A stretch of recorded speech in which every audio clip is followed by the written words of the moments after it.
pretty arbitrary if you think about it. Like anything, it has a beginning and an end. There's two different bodies of water, ballpark 3,000 miles of uncertainty between them. I didn't even own a bike when the idea first came to me. I got this one off of Facebook Marketplace about a month prior.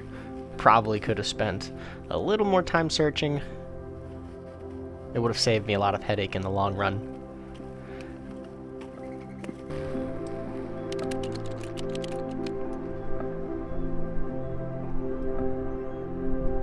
I think everyone has crazy ideas like this, where they think to themselves, what if?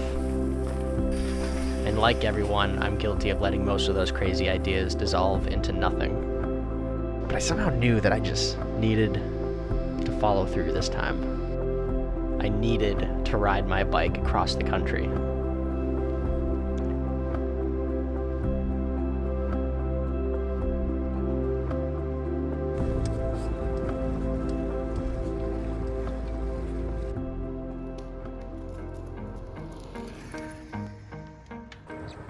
Is it weird that I think cow shit kind of smells good?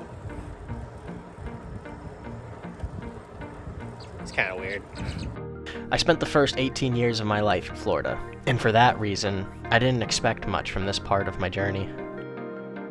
I thought I had seen it all. But it's different when you're by yourself, sleeping on the ground in the woods.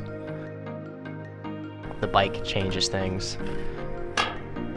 The cars seem faster, the roads longer, the rivers wider. You feel every mile. It's funny saying all of this now because all of it should have been pretty obvious. But somehow it wasn't.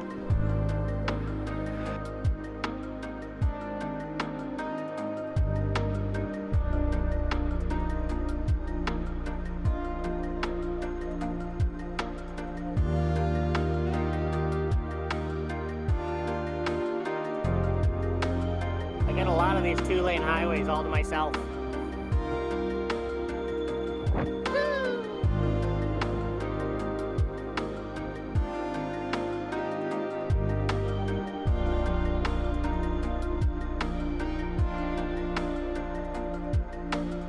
Before long, Florida was behind me. I remember the feeling of crossing state lines when I was a kid. It used to make my heart beat a little bit faster. I'd get butterflies in my stomach. I think I got addicted to that feeling because I've always been drawn to jobs that take me far and wide. I've been able to cross a lot of borders in my life, and in many different ways. But it doesn't feel the same to me anymore. I think I know better now. They're just imaginary lines drawn in the sand, just another thing to argue about. Alabama, Mississippi, Louisiana, East Texas, they all felt the same to me. I was still riding my bike all day, fixing it as I went along, sleeping on the ground most nights. Sometimes I'd splurge and get a cheap motel. Oh my god, I can't believe I used to have one of these in college. My body hurt, but I sort of got used to it. I think I'm just gonna try to walk along the edge and hopefully not get eaten. Alright, I think I'm gonna be okay. I don't see any alligators.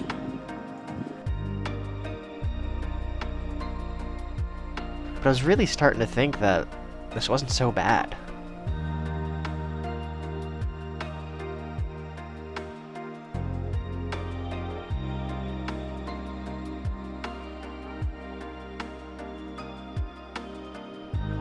And then, it all changed.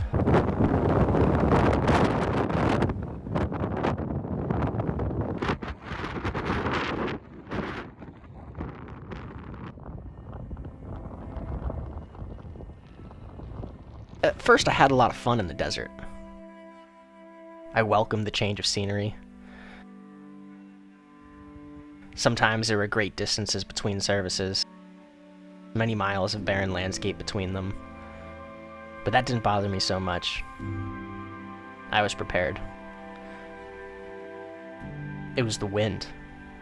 I remember the first day so clearly, as if an invisible wall came ripping across the desert.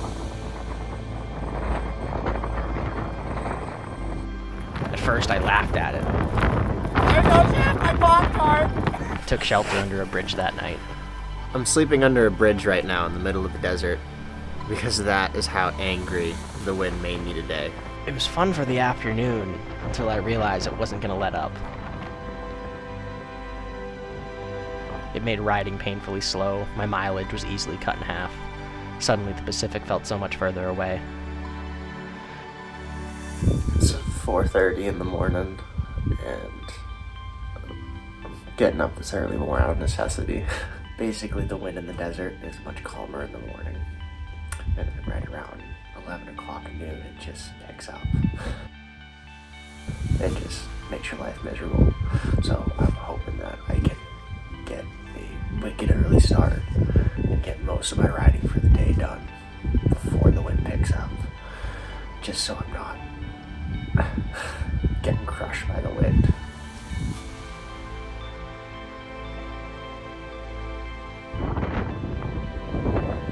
That's what I'm riding to.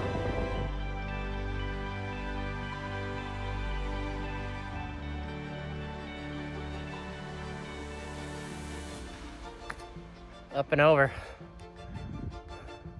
By the time I made it into New Mexico, I was beat down, both mentally and physically. But now, I face a different challenge: the Continental Divide. That mountain over there, way off in the distance, that's the other side of the valley that I crossed yesterday. Like you see, I've just been climbing ever since.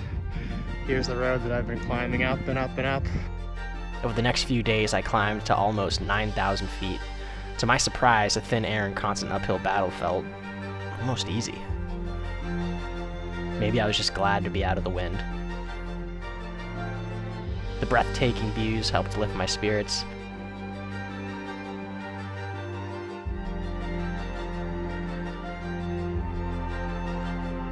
And I had an incredible descent to look forward to into Arizona.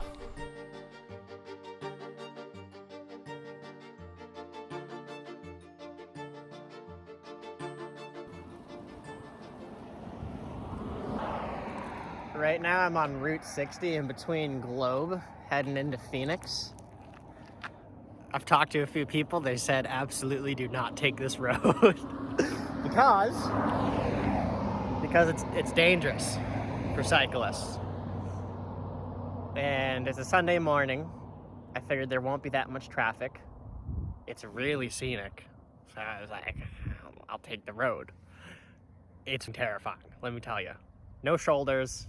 I'm at like I don't know if you can see it, but this is like a 10% grade downhill, so absolutely flying. Cliffs on either side, traffic passing like inches from you. It's pretty gnarly. I continued my push west. I was in the home stretch.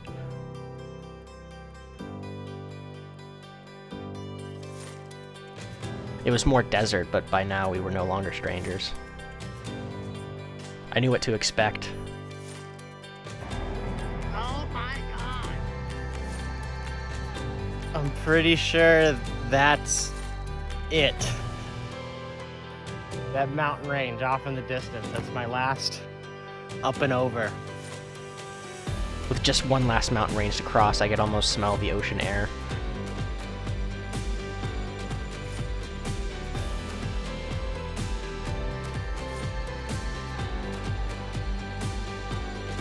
But I still had a few hard days of riding left. Breathtaking sunrises made the early mornings just a bit easier.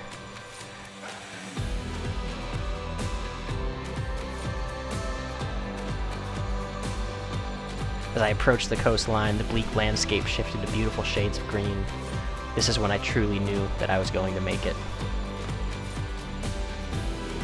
Oh, the anticipation is killing me. Oh, I'm the last like quarter of a mile, I can see the ocean. I've got the river here to my right.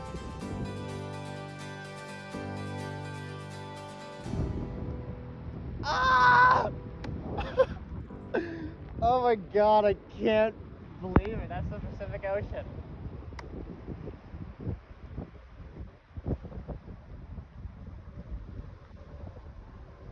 Oh my gosh, there's no words to describe this feeling. Come on, man. Plane taking off, ruining my moment. Give me a second. I had 3,000 miles to think of something profound to say. And nothing.